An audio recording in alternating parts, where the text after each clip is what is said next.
Bénis l'Éternel, ô mon âme, et glorifie son nom. Chante plus que jamais, ô mon âme, je glorifierai ton nom.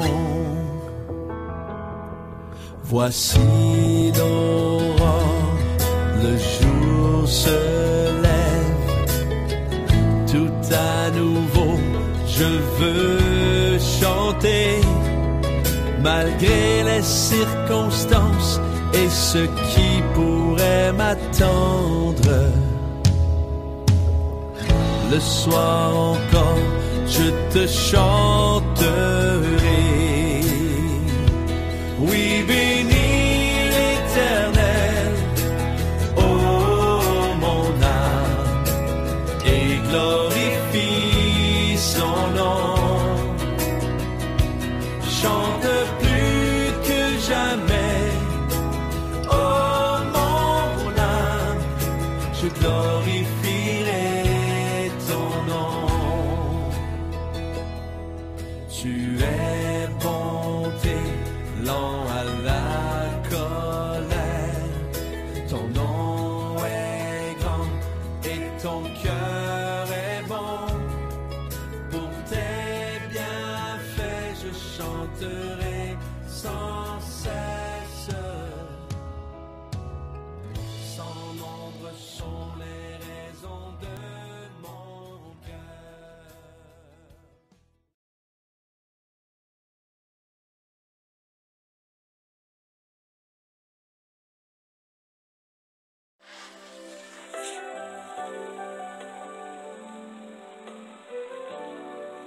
Vamos a quedarnos con los brazos así en alto.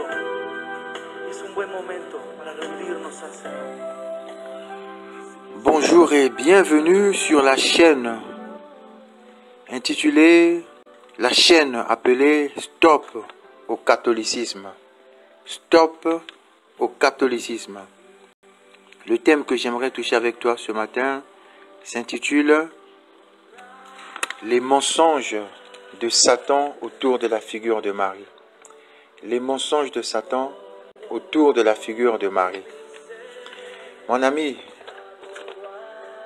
je m'appelle Paul Tani Nduna. Je suis un ancien catholique. Je viens d'une famille catholique zélée et pratiquante.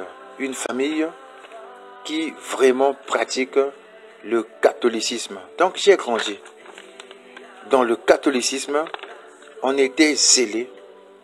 Et chez nous à la maison, on me choisissait souvent pour diriger les prières où on faisait le chapelet pratiquement tous les soirs avant d'aller dormir. Donc on me choisissait souvent pour conduire la prière et on faisait le chapelet. J'ai fait 6 ans de catéchisme à l'église, à la paroisse Saint-François d'Assise à Brazzaville. La paroisse Saint-François d'Assise à Brazzaville. J'ai fait 6 ans de catéchisme à l'époque où le père Jean Morizur était le curé de la paroisse. J'ai été dans la même paroisse, j'ai été choriste. Dans la même paroisse, j'ai été enfant de chœur sous la direction du père curé qu'on appelait, qui est décédé déjà, qui s'appelait Jean Morizur. Donc j'étais servant de chœur, j'étais enfant de chœur. Et chez les enfants de chœur, j'étais premièrement aspirant, ensuite je suis passé sérophéraire et j'allais pour acolyte lorsque j'ai cessé de servir dans les messes. Alors je me suis intégré dans la chorale Daniel Brottier. Donc j'ai chanté à Saint-François d'Assise dans la chorale Daniel Brottier. Beaucoup de gens Beaucoup de gens se souviennent de moi, beaucoup de gens me connaissent. Ceux qui ont été avec moi à Saint-François d'Assise. Ils savent jusqu'à quel point j'ai été catholique. Les gens savent jusqu'à quel point ma famille, enfin ceux qui connaissent ma famille, ils savent jusqu'à quel point nous sommes catholiques. Écoute-moi bien, mon ami. Si moi j'ai rejeté l'Église catholique, si j'ai vomi la doctrine de l'Église catholique, ce n'est pas le fruit d'un hasard, mon ami. Et donc, le but de mon message, ce n'est pas pour critiquer l'Église catholique, ce n'est pas pour condamner l'Église catholique, mais c'est bien plutôt pour amener le catholique à découvrir la vérité et à se détourner des mensonges du diable qui conduisent en enfer. Comme je l'ai dit au début de mon témoignage, nous étions une famille très zélée, mais moi-même j'étais zélé. J'allais prier à la grotte qui se trouve à Notre-Dame du Rosaire. Quand on avait des problèmes, j'allais à la grotte. Mes parents me disaient, va à la grotte, va prier à la grotte. Et j'allais prier à la grotte. Je défendais la doctrine du catholicisme, je défendais le catholicisme, je défendais la figure de Marie. Je croyais que les chrétiens qu'on appelle les chrétiens des églises de réveil, je croyais qu'ils étaient perdus. J'étais convaincu de la figure que le catholicisme m'a présentée concernant Marie. Écoute-moi bien, mon ami. Un zèle employé dans un mauvais sens peut conduire à la perdition. Un zèle employé dans un mauvais sens peut conduire à la perdition. La Bible dit, dans Proverbes chapitre 14, au verset 12, il est dit, « La voie qui paraît droite à un homme peut finalement conduire à la mort. » Tu vois? Il dit que la voie qui paraît droite à un homme peut finalement conduire à la mort. Et quand on parle de mort, dans ce passage, on fait allusion à la perdition. Donc la voie qui paraît droite à un homme peut finalement conduire à la mort. Il me paraissait correct faire le chapelet. Il me paraissait correct faire les neuvaines. C'était pour moi normal de prier Marie, de chanter pour Marie, de demander à Marie d'intercéder pour moi. C'était normal, naturel, parce que j'ai grandi dans cette culture. J'ai baigné pendant longtemps, dans toute mon enfance, jusqu'à pratiquement l'âge de 22 ans, à peu près. Donc jusqu'à l'âge de 22 ans environ, j'étais plongé dans le catholicisme. Je croyais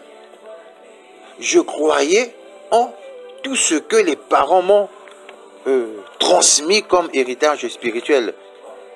Je croyais au message que le père Morizur prêchait à la paroisse Saint-François. Je croyais en ce que les catéchistes nous disaient. Je croyais en toutes ces choses. Je les prenais au sérieux.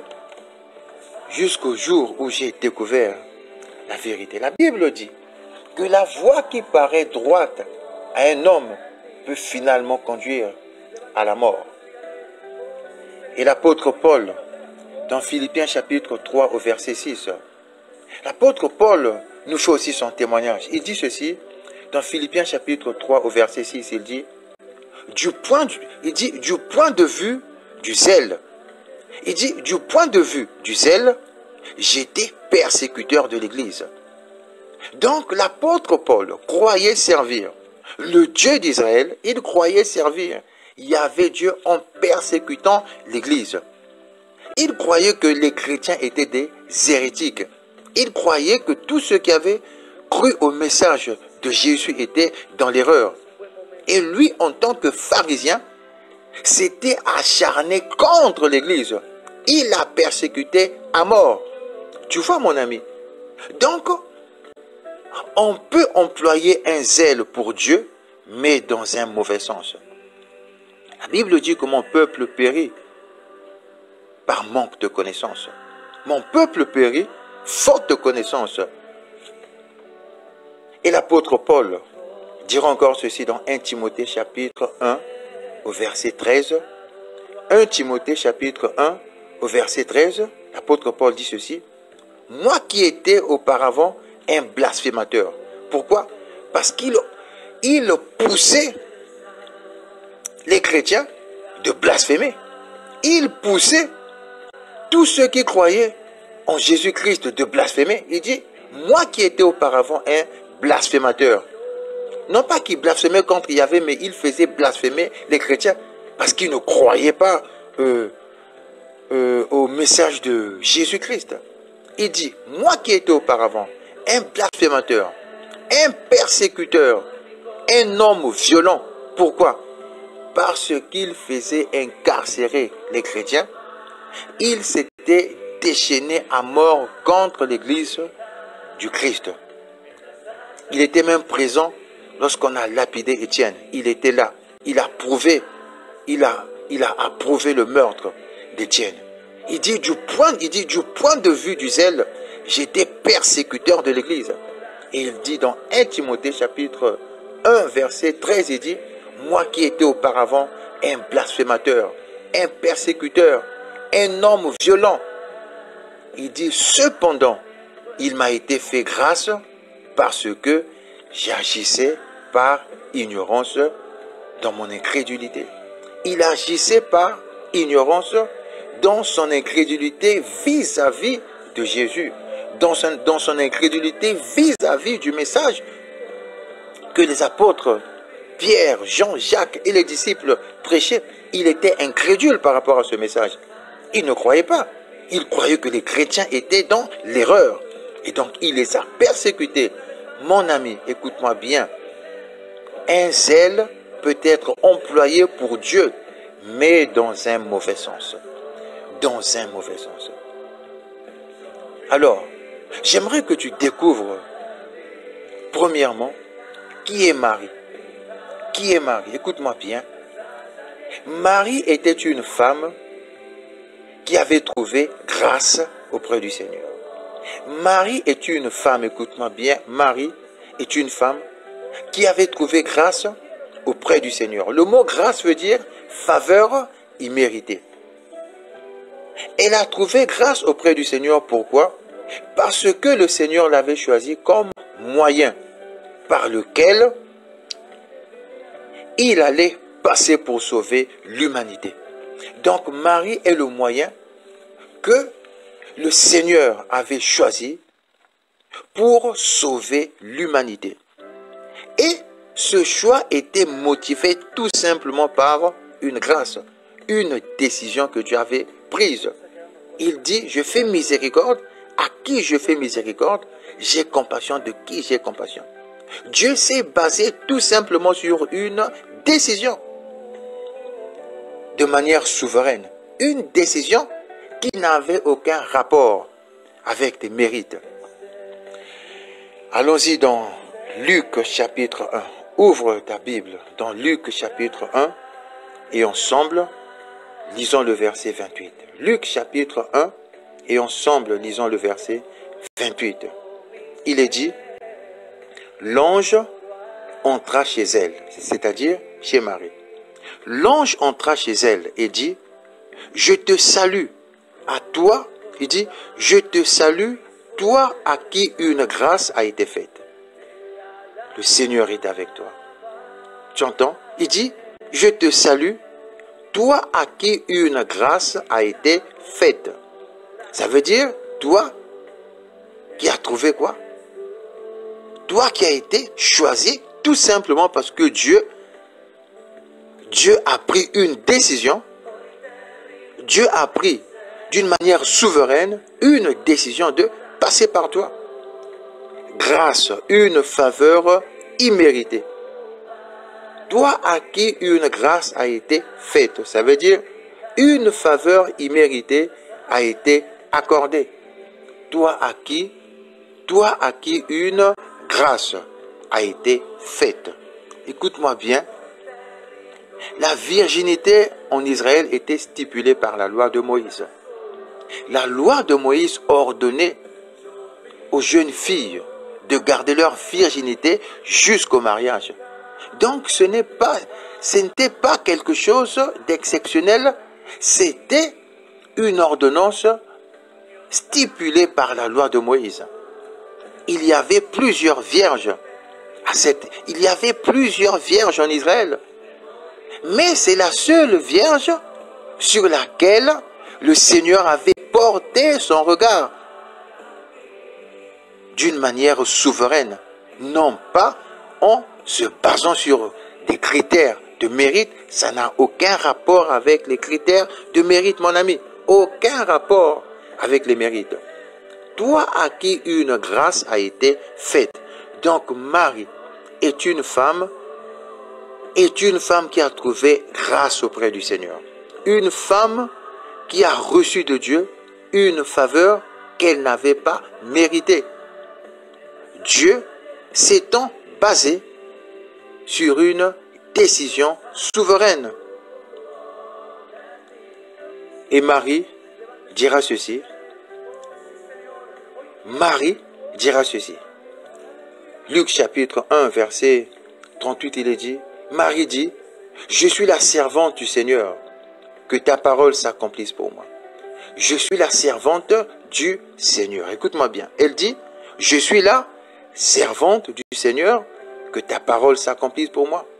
Donc Marie a cru au message. Marie a cru au message de Dieu le Père. Marie a cru au message de Jésus-Christ, le Fils du Père. Elle a cru, elle était disciple de Jésus. Et elle a même connu le baptême du Saint-Esprit au même moment que tous les disciples. Et elle aussi, elle attend, comme tous ceux qui sont morts dans le Seigneur, la résurrection des morts. Il est dit dans Actes chapitre 1, Actes chapitre 1, verset 14, il est dit ceci. Tous persévérer d'un commun accord dans la prière avec les femmes. Il dit tous persévérer d'un commun accord dans la prière avec les femmes, avec Marie, la mère de Jésus, et avec les frères de Jésus. Tu entends? Tous persévérer. Actes chapitre 1, verset 14. On dit tous persévérer d'un commun accord. Quand on dit tous, de qui parle-t-on dans ce passage? On parle des disciples de Jésus. Donc Marie était disciple de Jésus. On dit tous persévérer d'un commun accord dans la prière avec les femmes, avec Marie, la mère de Jésus, et avec les frères de Jésus, et avec les frères de Jésus, et avec les frères de Jésus. Donc, Jésus avait des frères. Marie a eu des enfants en dehors de Jésus. Donc, Jésus a eu des frères, on dit, et avec les frères de Jésus. Donc, quand on dit Vierge Marie, quand on dit Sainte Marie, toujours vierge, c'est un mensonge, mon ami. C'est un mensonge, c'est faux. C'est faux. Elle a eu des enfants avec son époux Joseph. C'est seulement Jésus qui a été conçu d'une manière prodigieuse. Mais après cette conception miraculeuse, Marie a mené une vie normale comme la vie de toute femme mariée. Mon ami, quand on dit Sainte Marie toujours vierge, c'est faux, mon ami. C'est une vénération. C'est une vénération qui pousse à l'idolâtrie. Alors, voici maintenant les mensonges qu'il faut rejeter. Les mensonges qui te sont imposés sous forme de dogme. On te dit non, ce sont des dogmes. Pourquoi? Parce qu'un dogme est une vérité indiscutable. Pourquoi? Comme le Vatican a décidé. Le Conseil du Vatican a décidé. Voilà, il faut accepter. Pourquoi? Parce que le pape ou le Conseil du Vatican a décidé et on impose un dogme. Mon ami, il faut rejeter tout ce qui n'est pas biblique. Si tu veux marcher avec Jésus, si tu veux connaître Jésus comme il convient, il faut étudier les Écritures, il faut lire la Bible, il faut vérifier ce qui t'est prêché et enseigné. Alors voici le premier mensonge qu'il faut rejeter de tout son cœur. On dit que Marie n'a pas connu la mort naturelle, sinon qu'elle est montée au ciel. On te dit que Marie n'a pas connu la mort naturelle, sinon qu'elle est montée au ciel. Écoute-moi bien, nulle part dans la Bible, il est dit que Marie est montée au ciel. De Genèse à Apocalypse, il n'y a aucun verset, qui dit que Marie est montée au ciel. C'est un mensonge imposé par le Vatican. Il n'y a que 3 personnes qui nous sont présentées dans la Bible qui sont montées au ciel. La première personne qui a été enlevée, qui est montée au ciel, c'est Enoch.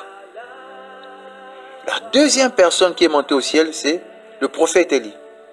Et la troisième personne qui est montée au ciel, c'est notre Seigneur Jésus-Christ qui est assis à la droite de Dieu le Père Tout-Puissant. Donc il n'y a que 3 personnes qui, dans la Bible, sont montées au ciel. Enoch, Élie et Jésus. Enoch, Élie et Jésus. Et puis, la montée au ciel de Enoch et d'Élie sont une figure de l'enlèvement de l'Église. Une figure de l'enlèvement de l'Église. Car depuis que l'homme a péché, à cause du péché, notre corps retourne à la poussière, mon ami. Le Seigneur a dit à Adam, tu es poussière. Il a dit à l'homme, tu es poussière et tu retourneras à la poussière. Donc Marie est retournée à la poussière comme tous les êtres humains qui connaissent la mort naturelle. C'est faux, mon ami. Marie n'est pas montée au ciel. Le deuxième mensonge de l'Église catholique qu'il faut rejeter est celui-ci. Le couronnement de la Vierge Marie au ciel. Le couronnement de la Vierge Marie au ciel. Et on nous dit, Sainte Marie, Reine du ciel. On nous présente Marie comme étant une reine du ciel. C'est faux, mon ami. La reine du ciel est une déesse païenne que même les Juifs avaient commis l'erreur d'adorer à l'époque de Jérémie. La reine du ciel, écoute-moi bien, la reine du ciel est une déesse païenne. Autrement dit, un esprit impur. Ce n'est pas Marie, la mère de Jésus, c'est faux. Elle n'a aucun rapport avec la reine du ciel, c'est faux. Dans Jérémie chapitre 7 au verset 18, il est dit ceci. Jérémie chapitre 7, au verset 18, il est dit, les enfants ramassent du bois, les pères allument le feu et les femmes pétrissent la pâte pour préparer des gâteaux en l'honneur de la reine du ciel. Tu vois, en l'honneur de la reine du ciel. Et verser des offrandes liquides en l'honneur d'autres dieux, de sorte qu'ils méritent. Donc lorsque tu pries Marie, reine du ciel, tu irrites Dieu, mon ami. Elle n'a jamais été couronnée reine du ciel, c'est faux. C'est une figure que Satan lui a collée, mon ami.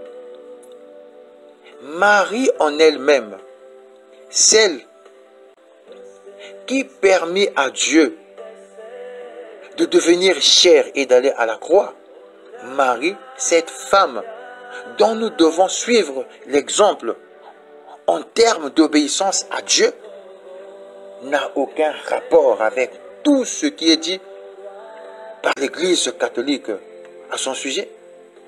Elle n'a aucun rapport avec le couronnement. Elle n'a aucun rapport avec ce couronnement. C'est faux, mon ami. Et le deuxième passage de la Bible qui nous parle de la Reine du ciel, c'est Jérémie chapitre 44, verset 18. Jérémie chapitre 44, verset 18. Et ensuite, tu as Jérémie chapitre 7, verset 18, où on nous parle de la Reine du ciel, une divinité païenne.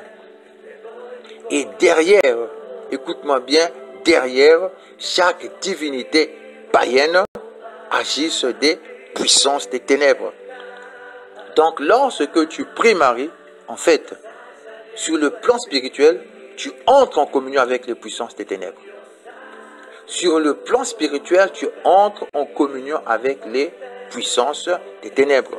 La Reine du ciel est une puissance maléfique, une puissance ténébreuse, mon ami. Il faut rejeter cela. Le troisième mensonge est celui-ci. Marie nous est présentée comme une avocate et une médiatrice au ciel. Marie nous est présentée comme une avocate et une médiatrice au ciel. Mon ami, c'est faux. C'est faux, mon ami. Moi, j'ai fait ces prières. J'ai fait les prières de Marie, Reine du ciel. Quand on faisait à la maison, quand on faisait les mystères, surtout le mystère glorieux, le couronnement de la Vierge Marie au ciel. Moi, j'ai fait ces mystères. Le couronnement de la Vierge Marie au ciel. Moi qui te parle, j'ai fait ces prières. Mystère glorieux, mystère douloureux. Et dans le mystère glorieux, si j'ai bonne mémoire, on parlait du couronnement de la Vierge Marie au ciel. C'est faux. Et ensuite, Marie nous est présentée comme étant une avocate, une médiatrice. Sainte Marie, Mère de Dieu, priez pour nous. Mon ami, écoute-moi bien. Écoute-moi bien. Au ciel, nous n'avons qu'un seul avocat. Au ciel, nous n'avons qu'un seul avocat. Allons-y dans 1 Jean chapitre 2, l'épître de Jean. Donc la première épître de Jean, chapitre 2, et lisons le verset 1. La première épître de Jean, chapitre 2, et on va lire le verset 1. Il est dit ceci. Mais si quelqu'un a péché, nous avons un défenseur auprès du Père. Le mot défenseur est synonyme de avocat. Donc celui qui fait office de défenseur, l'avocat. Il dit, mais si quelqu'un a péché, nous avons un défenseur, c'est-à-dire un avocat, auprès du Père, Jésus-Christ le juste. On dit Jésus-Christ le juste. Pourquoi le mot juste est-il ajouté dans ce passage? C'est tout simplement parce que Jésus-Christ est l'unique homme qui n'a jamais commis de péché. Il est le seul être humain qui n'a eu aucun rapport avec le péché, qui n'a pas connu, qui n'a pas commis de péché. Voilà pourquoi. Voilà pourquoi il est le seul approprié pour défendre le pécheur. Pourquoi? Parce qu'il est innocent devant Dieu. Écoute-moi bien, il n'a pas connu de péché. Il n'a pas fait l'expérience du péché. Tout ce qu'il a fait, c'est de porter nos péchés. Il a porté nos péchés. Il les a portés à la croix. Mais Jésus-Christ lui-même n'a jamais commis de péché. Voilà pourquoi il est le seul approprié pour défendre le pécheur auprès de Dieu. Or, Marie est née dans le péché, tout comme toi et moi avons été conçus dans le péché, à cause de ce que Adam avait fait dans le jardin. La Bible dit, car tous ont péché et sont privés de la gloire de Dieu. Donc nous avons tous péché à travers le péché d'Adam. Marie a péché à travers le péché d'Adam. Toi et moi avons péché à travers le péché d'Adam. Jésus, par contre, n'a eu aucun rapport avec le péché. Ni dans sa naissance, ni au cours de de sa vie terrestre, il n'a pas commis de péché. Il a au contraire porté nos péchés. Il a fait l'expiation de nos péchés. Dieu l'a considéré péché à la croix pour nous accorder son pardon à travers lui. Et pour se réconcilier, pour nous amener à la réconciliation. Donc, au ciel, nous n'avons qu'un seul avocat, c'est Jésus-Christ le juste. Mais si quelqu'un a péché, nous avons un défenseur auprès du Père, Jésus-Christ le juste. Nous avons un défenseur auprès du Père, Jésus-Christ le juste. Et dans 1 Timothée chapitre 2, verset 5, il est dit, en effet, il y a un seul Dieu et il y a aussi un seul médiateur entre Dieu et les hommes. Un homme, Jésus-Christ, qui s'est donné lui-même en rançon pour tous. Tu vois, il n'y a qu'un seul Dieu et il n'y a qu'un seul médiateur entre Dieu et les hommes. Tu vois mon ami, donc au ciel, il n'y a qu'un seul médiateur. 1 Timothée chapitre 2 verset 5. 1 Timothée chapitre 2 verset 5. En effet, il y a un seul Dieu et il y a aussi un seul médiateur entre Dieu et les hommes, un homme, Jésus-Christ, qui s'est donné lui-même en rançon pour tous. Mon ami, entre le Père et les hommes, il n'y a qu'un seul avocat, c'est Jésus-Christ. Entre le Père et les hommes, il n'y a qu'un seul médiateur, c'est Jésus-Christ. Et entre Jésus-Christ et les hommes, il n'y a pas d'intermédiaire. La relation est directe. Jésus dit dans Matthieu chapitre 11, au verset 28, il dit, « Venez à moi, vous tous qui êtes chargés, fatigués. » Donc on ne passe par personne, on va directement à Jésus-Christ. Il dit, « Venez à moi, vous tous qui êtes chargés et fatigués. » Venez à moi. Matthieu chapitre 11, verset 28. Donc toi qui as des problèmes, toi qui attends de Jésus la solution, toi, mon ami catholique, toi qui attends la solution de Jésus, va directement auprès de Jésus. Va directement auprès de Jésus, jette ton chapelet au feu, jette ton chapelet à la poubelle, laisse ce chapelet, va directement auprès de Jésus. Il dit, venez à moi, vous tous qui êtes chargés et fatigués. Donc toi qui as des problèmes, fais comme moi. Moi, je suis parvenu à abandonner le chapelet pour aller directement auprès de Jésus.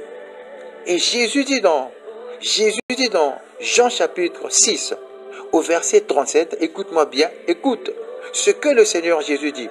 Jean chapitre 6, au verset 37, il dit, « Je ne mettrai pas dehors celui qui vient à moi. » Tu entends? Il dit, « Je ne mettrai pas dehors celui qui vient à moi. » Donc, ne passe plus par des intermédiaires. Ne passe plus par des intermédiaires. Va directement auprès de Jésus. Il dit, je ne mettrai pas dehors celui qui vient à moi. Alors, mon ami catholique, j'ai été catholique comme toi.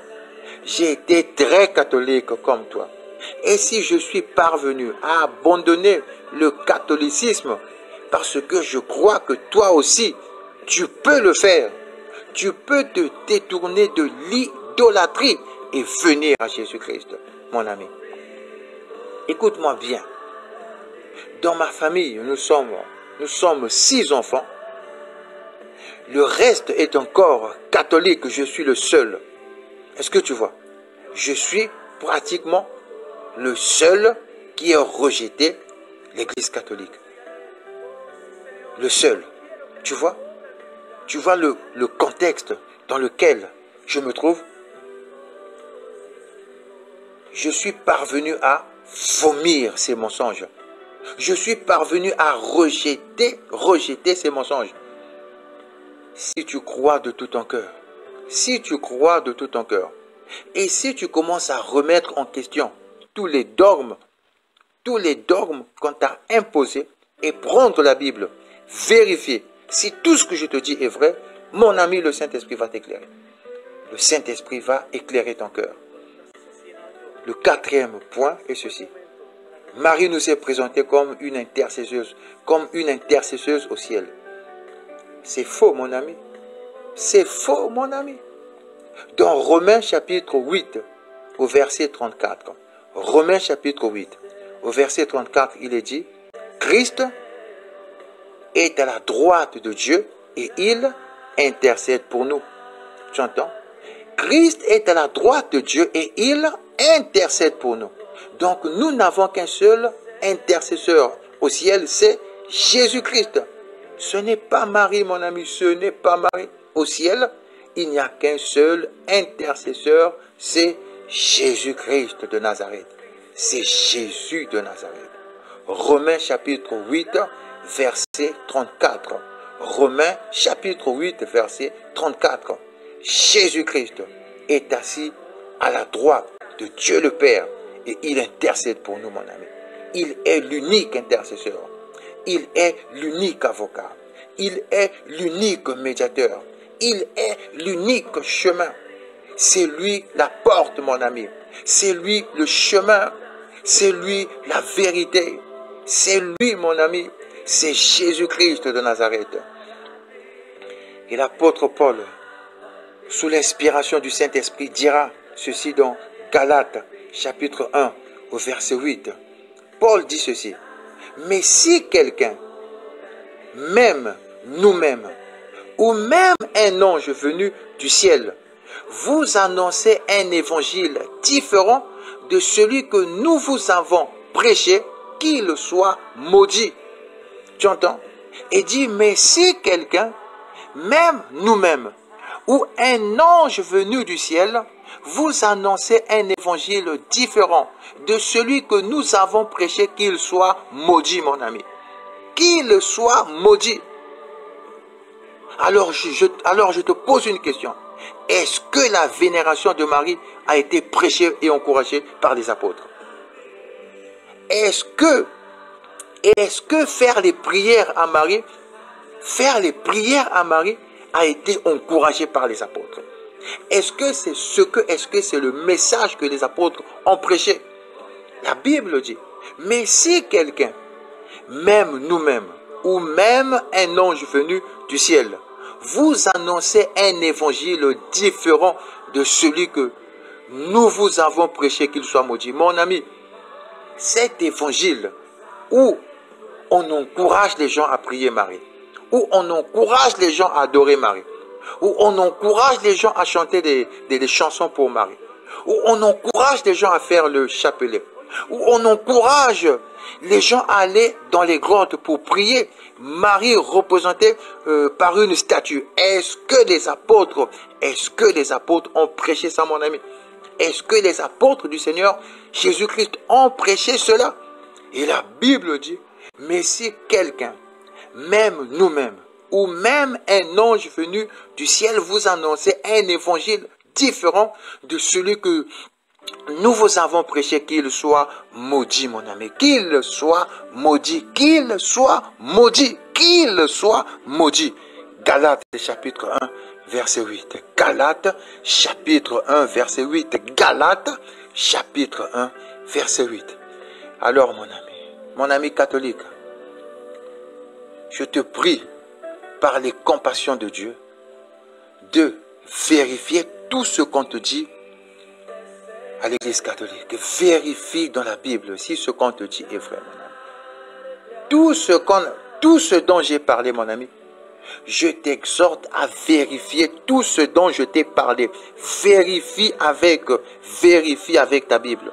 Ouvre ta Bible et vérifie tout ce dont je t'ai parlé, mon ami. Prions le Seigneur.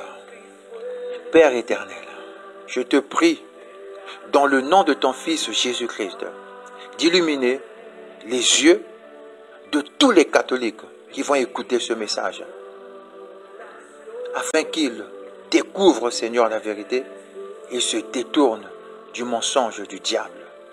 Cher Esprit de Jésus, daigne projeter ta lumière dans leur cœur afin qu'ils soient illuminés. Je te le demande, ô Seigneur, dans le nom de Jésus-Christ, notre Seigneur et Sauveur. Que Dieu te bénisse, mon ami.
Levante sus manos y dígale, oh sí Señor, hoy quiero que hagas tu obra en mi vida.